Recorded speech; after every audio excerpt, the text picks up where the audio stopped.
Hey everybody, it's Matt from endsickness.org. Today I'm going to be talking about how to defeat SIBO. This would be a very helpful video if you're battling bacterial infections in your stomach that just won't go away.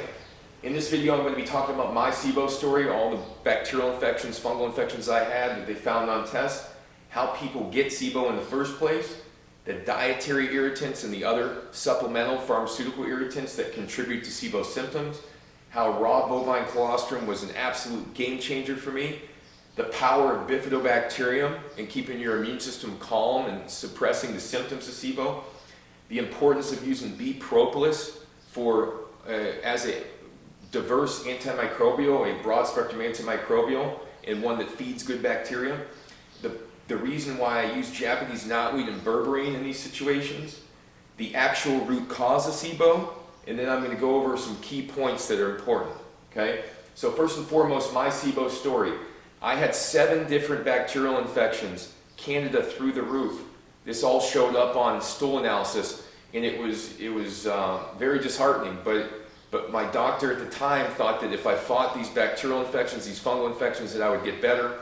I went ahead and used various antimicrobials. I tried antibiotics. I tried oil of oregano. I tried everything. I spent $100,000 on supplements. 6-7 years of trying various things, and nothing really made it get better, okay, until I started to use these products listed down there.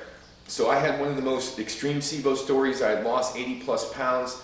I had rashes all over my body. I couldn't go to the bathroom on my own for 2 years. I had to use enemas. I had severe stomach pain, anxiety, food reactions to everything but 6 different foods, okay? It was absolutely horrible. So let's move on to how people get SIBO, okay? Most people get SIBO because they have overuse of antibiotics, and the bacteria becomes resistant to the antibiotics that are used, and the antibiotics wipe out their good bacteria in their stomach, and it leaves them ripe for SIBO, for a situation for SIBO to get worse. On top of that, people are typically eating a lot of the same foods throughout this process in SIBO that are making things worse. And usually over the course of these antibiotics or food poisoning event, what happens is the bacteria typically overgrow and becomes a major issue for the person. Start to get gas, bloating, acid, etc. And in my experience, it's mostly due to the antibiotics, maybe coupled with food poisoning, right? So how do you get over SIBO? It's the most important question. Dietary or other irritants. You have to remove them first. Dietary irritants, the major ones are going to be starches, okay? And these could be various types of starches, potatoes, whatever, and meat products, okay? Meat products are probably number one. Most people I've seen don't do well with meat products who have SIBO.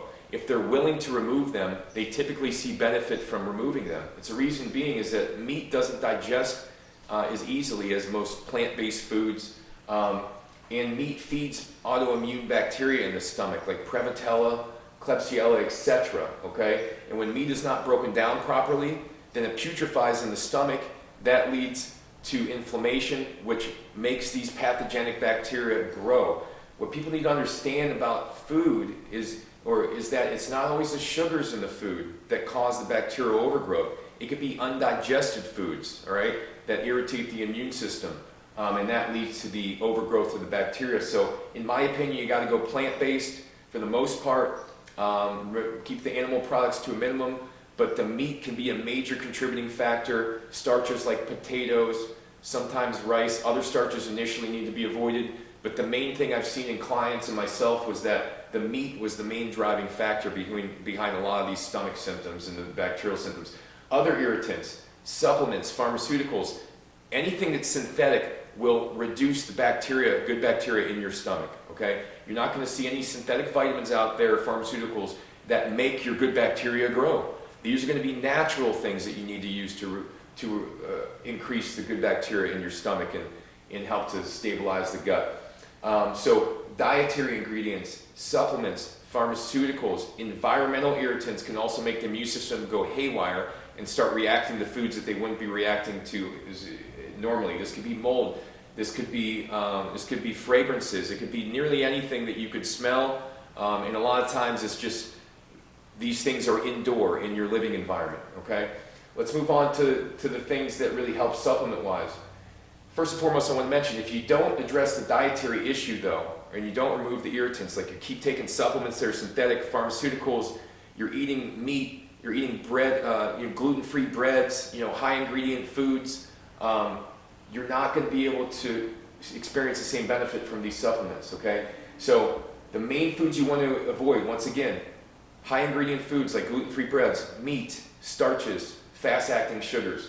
So the thing that helped the absolute most with SIBO was raw bovine colostrum. Within a period of about 3 to 6 months of drinking this stuff, my stomach got so much better. My symptoms were no longer up here, moved below my belly button. They become the inflammation was down there, and that was a sign that the small intestine had kind of repaired itself.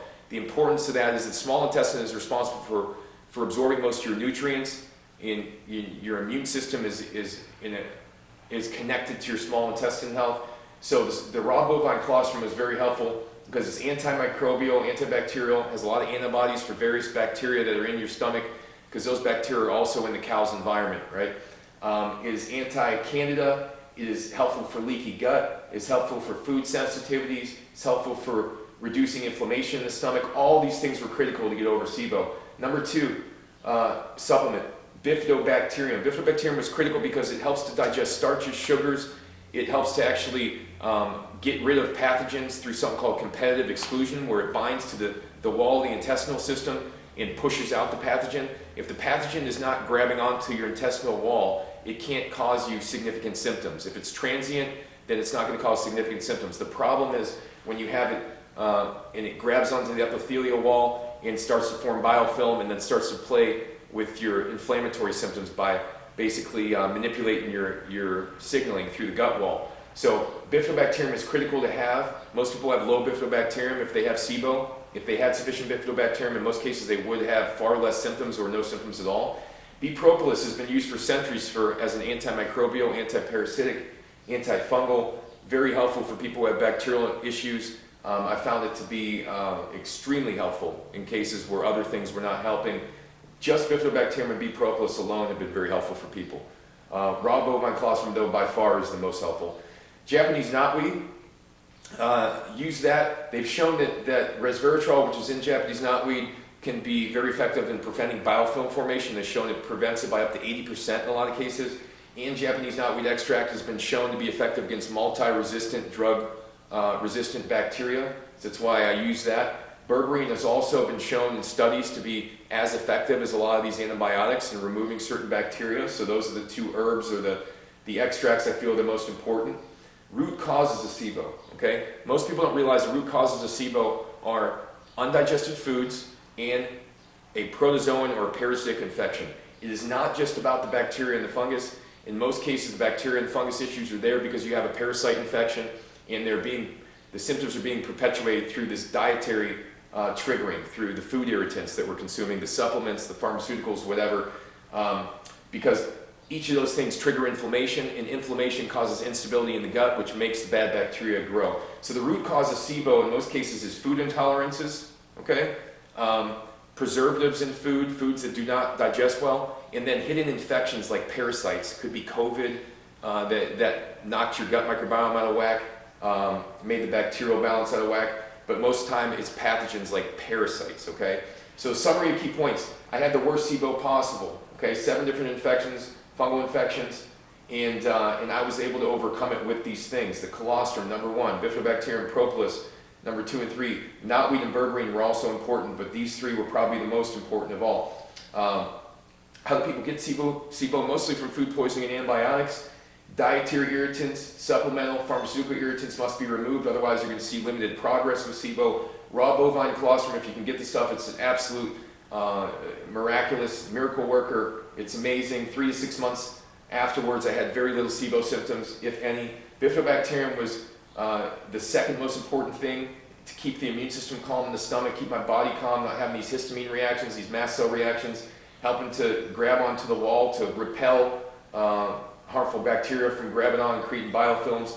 Propolis is very helpful for various bacteria, parasites, microbes in the stomach, helps to feed bifidobacterium, helps to repair the stomach lining, helps to calm down the immune system, mast cells, etc.